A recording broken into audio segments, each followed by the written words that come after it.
Converso agora com a diretora do Procon de Araçatuba, Ellen Grangeiro.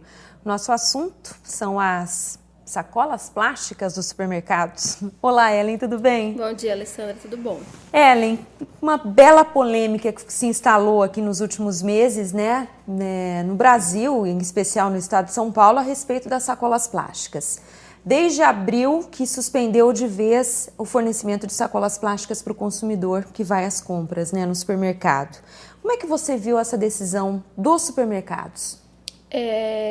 Eu, como Procon, nós achamos um pouco, primeiro, rápido a decisão, não houve um tempo o pessoal se adequar, mas assim, nem todo mundo se adequou, porque você tem que pensar que, você vai sair de casa, nem todo mundo lembra de pôr uma sacola dentro do carro, e aí você passa no mercado porque precisa, e nem sempre você tá. Então eu já vi muitas pessoas na rua com produtos na mão, então isso é um pouco desagradável. Mas assim, se a pretensão é a preservação do meio ambiente, que isso não onere o consumidor. E quando o consumidor não leva a mercadoria na mão, ele acaba fazendo coleção de sacola em casa, Porque se ele esquece de levar ao supermercado, toda vez que ele vai a comprar, ele acaba adquirindo uma sacola biodegradável, Tem muita gente que eu conheço que tem uma coleção de sacolas. Então, esse foi o triste, Você esquece de levar, aí toda vez você vai adquirindo, toda vez, e daí às vezes você tem uma quantidade que nem precisa, acaba usando uma sacola que você pagou, tem gente que até coloca no lixo. Não é essa a ideia. A ideia é que aquilo não fique caro para o consumidor. Não pode ficar. Não pode a empresa decidir, num comum acordo. Tudo bem que foi um comum acordo, mas não pode decidir a não distribuição e que o consumidor pague caso ele queira alguma outra. Agora, Ellen, essa decisão não fere o Código de Defesa do Consumidor? Porque, afinal de contas, o ônus ficou só para o consumidor, Isso é considerada prática abusiva. Você condiciona o consumidor ao pagamento daquele produto, ao qual, na verdade, acaba quase que obrigando, Porque muita gente não vai sair do mercado. Você não vai sair do mercado com um pacote de papel higiênico na mão, umas coisas meio chatas, uns outros produtos caindo na mão, pelos vãos dos dedos, Isso, para pôr dentro do carro. Existem alguns, lógicos, hipermercados, vamos dizer assim, que nunca distribuiu sacola, a gente sabe. Mas aí são vendidos em embalagens diferentes, porque quantidades maiores. Então, assim, você leva dali e já coloca dentro do seu carro. Mas, Alessandra, na verdade, agora o pessoal já estava se acostumando, Agora, se futuramente venha a decidir novamente, o pessoal agora já estava se adequando, se acostumando, mas eu acho que também vem de costume da região, da cidade, O pessoal iria se adequar. É que agora no começo fica complicado com relação a isso. As pessoas esquecem e toda vez tem que pagar. A única coisa que eu acho louvável, essa campanha de preservação do meio ambiente, de reduzir o volume de resíduos nos aterros sanitários, com a não distribuição das sacolas plásticas. O problema é que só uma parte foi prejudicada, só o consumidor é que está pagando o ônus dessa campanha. Porque além dele não receber mais a sacola plástica, ou seja, o supermercado está economizando, ele deixa de ter um custo, o consumidor passa a ter mais um. Porque ele é obrigado a providenciar a embalagem, a sacola, para levar o produto para casa. Foi por isso que aquele acordo acabou não sendo homologado, Pelo Ministério Público, Isso, porque entendeu que não cabe ao consumidor. Se a decisão foi em conjunto, a Rede APAS apresentou o projeto para preservação, então ela que ofereça ao consumidor uma outra medida, mesmo que seja sem onerá-lo. Agora, Ellen, a Justiça de São Paulo, essa foi uma decisão de ontem, a Justiça de São Paulo determinou ontem que os supermercados paulistanos, os supermercados da cidade de São Paulo, voltem a distribuir em 48 horas as sacolas plásticas.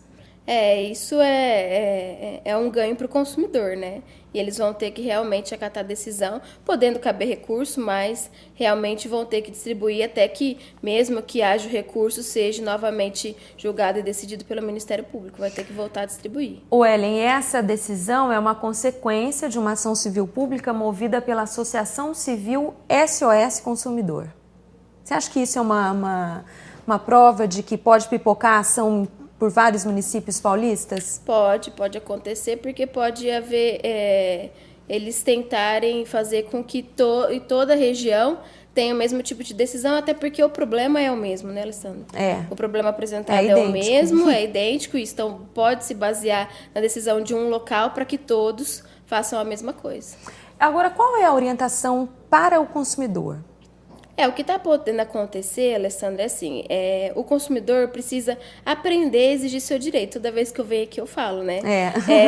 Vamos aprender a exercer cidadania. Então o consumidor tem que reclamar. Se ele vai num mercado que não está sendo distribuído e ele sabe que ele tem o direito à sacolinha, tem que reclamar.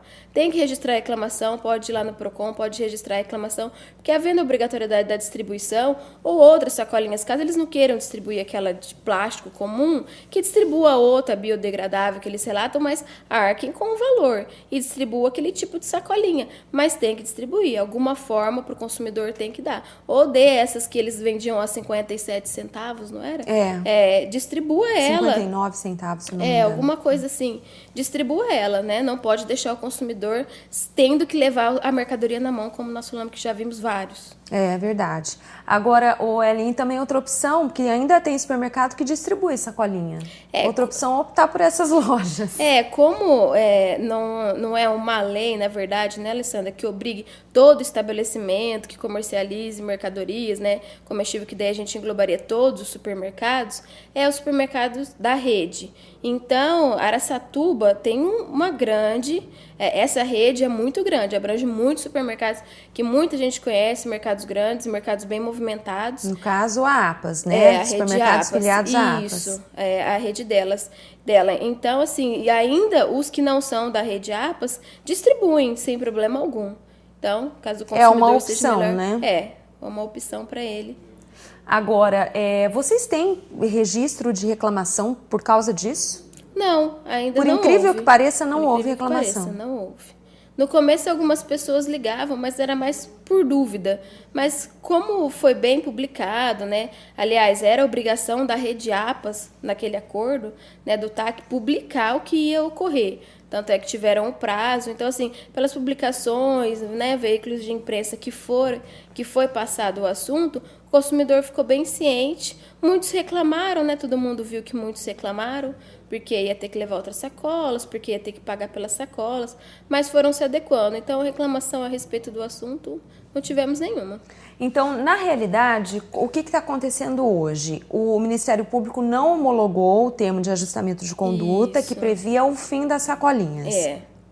Por outro lado, a APAS não está obrigada a fornecer novamente essas sacolas plásticas. Isso, né? É obrigada a oferecer uma opção. Ela é obrigada a oferecer exatamente uma alternativa. E isso sem pagar. Certo. Então, se ela quer continuar com essa campanha aí em favor do meio ambiente, é ela que arque com o ônus, né? E não o consumidor. Em resumo, é isso.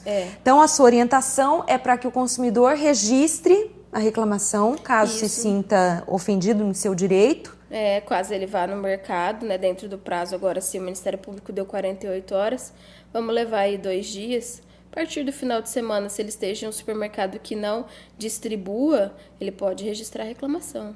Então tá, e o PROCON de Araçatuba fica na Rua Bandeirantes, número? Isso, 1365. 1365. E o telefone é 3636-2277. Tem um 0800 também, né? Tem 0800 7722 186. 0800 7722 186. A ligação é gratuita, de graça. Ellen, tá certo, então fica a dica para o consumidor, se você se sentir lesado, dê uma chegadinha até o PROCON, Rua Bandeirantes, 1365. 1365. Ou, se tiver alguma dúvida, pode ligar, 3636-2277. Ellen, um outro assunto aí também que tem gerado alguma polêmica são as viagens, né? A gente saiu até uma matéria publicada na Folha da Região de domingo sobre a importância do seguro viagem e os transtornos. As férias estão chegando, né? Julho já está aí chegando, muita gente vai viajar. Qual dica você dá, assim, quais dicas você dá, que tipo de orientação você dá ao consumidor que vai viajar nas férias, para evitar dor de cabeça? Isso. Inicialmente, Alessandra, a gente dá aquela dica que dá para todo tipo de contrato de adesão, né? O consumidor precisa ler atentamente esse contrato. É um contrato. Adquirir um seguro é um contrato. Vou dar um exemplo simples. O seguro rodoviário, vamos dizer, que ele vem até um papelzinho impresso junto com a passagem. É um contrato aquilo ali. Você comprou, colocou seus dados, você aceitou e somente a empresa determinou o que ali está descrito. Então, vamos pedir a leitura, vamos ter atenção à leitura antes de aceitar. Por quê? Porque o seguro é opcional, ele não é obrigatório. E se a gente analisar juridicamente, a obrigação da empresa, caso haja algum problema, vamos supor um acidente com um ônibus ou algum tipo de aviação aérea, há responsabilidade em reparar aquela família. Então, por isso que, lógico, a causa ônus para a empresa, isso a gente entende que causa. Por isso, a venda dos seguros. Então, assim, igual pessoas que têm outro tipo de seguro e vai viajar, principalmente de empresa aérea, verifica se cobre aquele tipo de ocasião, aí não precisa adquirir da empresa, né? Tem todos uns trâmites que é interessante que o consumidor saiba e pode optar por qualquer corretora de seguros, não obrigatoriamente aquela que a empresa está oferecendo, principalmente se ele já tem. Hoje em dia, muita gente já tem, né?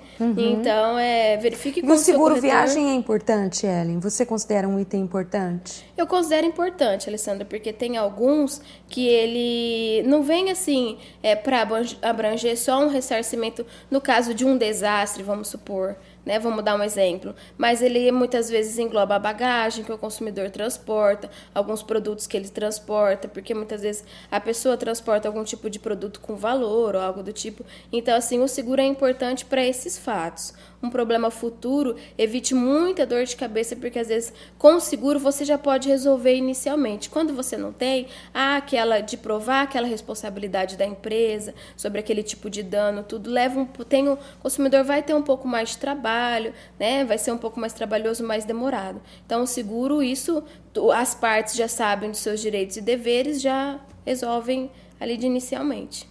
Então tá certo. Ellen, muito obrigada mais uma vez pela sua presença aqui no Cidade Aberta. Um ótimo dia para você e até a próxima. Obrigada.